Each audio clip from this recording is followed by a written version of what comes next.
पूर्व केंद्रीय मंत्री और जदयू के पूर्व राष्ट्रीय अध्यक्ष आरसीपी सिंह पर भ्रष्टाचार का आरोप लगाया है जेडीयू ने। उन पर एक सो कॉज नोटिस सर्व किया है। तमाम ज़मीन के कागजात भी उनको भेजे गए हैं पत्र के साथ कि वो कारण बताएं कि किस परिस्थिति में इस ज़मीन को खरीदा गया। उपेंद्र कुशवाहा जी, आप लोगों ने जो सो कॉज समन किया है आरसीपी जी को, वो क्या है? पूरा ज़मीन का ब्यौरा कहाँ से आया, क्या आरोप है उन पर? देखिए, हाल के कुछ वर्षों में उनके द्वारा कई जगह पे प्लॉट खरीदना, ज़मीन खरीदना, संपत्ति अर्जित करना, यह सूचना पार्टी को प्राप्त हुई। इस तरह की सूचना पार्टी को प्राप्त हुई तो पार्टी का दायित्व बनता था कि क्योंकि पार्टी हमारी जीरो टॉलरेंस की बात भ्रष्टाचार के मामला में करती है, तो इस परिस्थिति में अगर कहीं से जानकारी मिली तो जानकारी में सच्चाई क्या है, क्योंकि प्रथम दृष्टया यह मामला तो भ्रष्टाचार का दिखता है, लेकिन अंतिम निष्कर्ष पर पहुंचने से पहले संबंधित व्यक्ति से भी उसको क्या कहना है यह जानना चाहिए। और इस दृष्टि से पार्टी ने उनसे जानने की कोशिश की है। अब इंतजार हम लोग करेंगे कि उनकी ओर से क्या कहा जा रहा है, फिर आगे की कार्रवाई पार्टी तय करेगी। प्रथम दृष्टया जो है भ्रष्टाचार का मामला, ये कैसे दिखता है?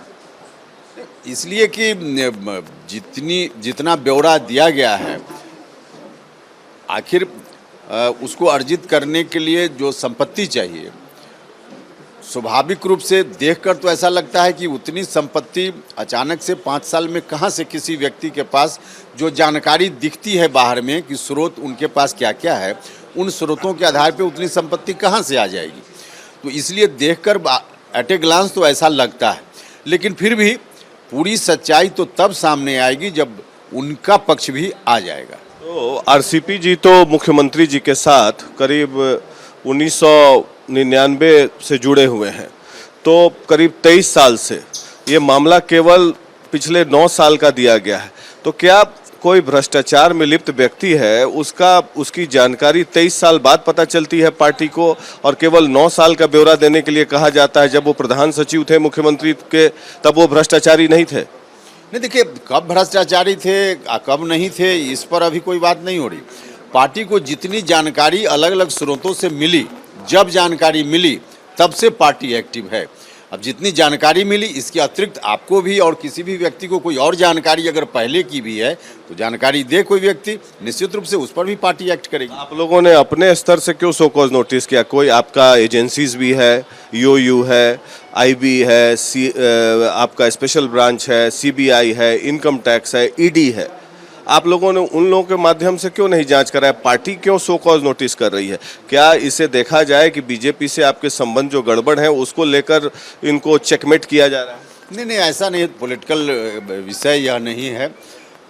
यह विषय शुद्ध रूप से भ्रष्टाचार के इर्द गिर्द का विषय है, इसलिए उस रूप में इसको मत देखिए।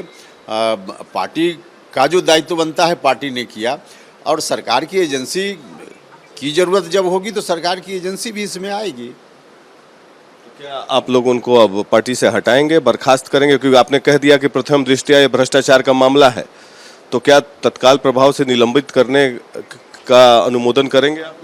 देखिए, जो घटनाक्रम, राजनीतिक घटनाक्रम हाल के दिनों में हुआ है, उनसे संबंधित जो हो रहा है, उसको देखकर अब पार्टी कोई कागज में लिखकर उनको कहे कि आप पार्टी में हैं कि नहीं, अब इसकी कहाँ आवश्यकता है? मतलब आपको लगता है कि पार्टी में उनको नहीं रहना चाहिए और नहीं है? अब एक सवाल का अंतिम जवाब तो आप उनसे पूछ लीजिए, लेकिन पार्टी ने एक्ट किया है, जरूरत पड़ने पे आगे जो भी एक्शन की जरूरत है पार्टी से निकल जाना चाहिए, जो हाल फिलहाल के मामले हुए हैं जिस तरीके से। अब जिस तरह का उनकी ओर से रवैया हो रहा है तो खुद ही लगता ऐसा है कि पार्टी से निकल ही चुके हैं, इसलिए अब उस पर पार्टी को बहुत, अभी जो भ्रष्टाचार का मामला आया इस पर निश्चित रूप से पार्टी जानना चाहती है कि उनका क्या कहना है। तो पार्टी से निकल चुके हैं तो निकाल क्यों नहीं दे रहे हैं आप लोग? आप तो बोल दिए कि निकल चुके हैं, तो निकाल देना चाहिए। अब निकल चुके हैं, निकाल देना चाहिए, दोनों में क्या अंतर है? दोनों में कोई अंतर तो है नहीं। तो हाल फिलहाल में जो नारे लगाए उन्होंने, उनके समर्थकों ने कि बिहार का मुख्यमंत्री कैसा हो, पहला बार जब टिकट कटा तो प्रेस कॉन्फ्रेंस में कह दिया कि प्रॉब्लम यह है कि नीतीश कुमार प्रधानमंत्री के दावेदार नहीं हो सकते हैं, और भाजपा ने कृपा किया मंत्रिमंडल में जगह देके, तो क्या इन सब बातों पे आपत्तियां हुई मुख्यमंत्री नीतीश कुमार जी को या पार्टी के नेताओं को? नहीं, स्वाभाविक रूप से पार्टी में रहकर कोई नेतृत्व के खिलाफ बोलेगा, पार्टी के खिलाफ एक्शन करेगा, तो पार्टी को तो निश्चित रूप से लगेगा ही, जो लगा पार्टी को। आपको क्या लगता है बीजेपी के ज्यादा करीब हो गए इसीलिए उन पर ये सब बीजेपी के जेडीयू में रहते हुए बीजेपी के तरफदारी कर रहे थे? देखिए, पर्टिकुलर स्पेसिफिक एक स्टेटमेंट या एक विषय को इससे मत जोड़िए। बीजेपी के करीब तो हम लोग भी हैं, गठबंधन में हैं तो हम लोग। जेडीयू में रहकर बीजेपी की तरफदारी कर रहे हैं। तरफदारी गठबंधन में एक दूसरे की लोग करते हैं, लेकिन कितना करते हैं, कब करते हैं, कैसे करते हैं, पार्टी की पॉलिसी के हिसाब से कोई भी नेता दूसरे दल की भी तरफदारी जो गठबंधन में है उसकी करता है। लेकिन हर बार ऐसा करना, खुद से कुछ सोच करके करना, यह मुनासिब नहीं होता है। दल के हिसाब से चीज़ें चलती हैं। क्या लगता है कि प्रधानमंत्री नरेंद्र मोदी और बीजेपी की तरफदारी ज़्यादा कर रहे थे? नहीं, इस पर हम नहीं, स्पेसिफिक इस विषय को हम नहीं ले रहे हैं। अभी जो मामला भ्रष्टाचार का आया है उसके संदर्भ में हम बात कर रहे हैं।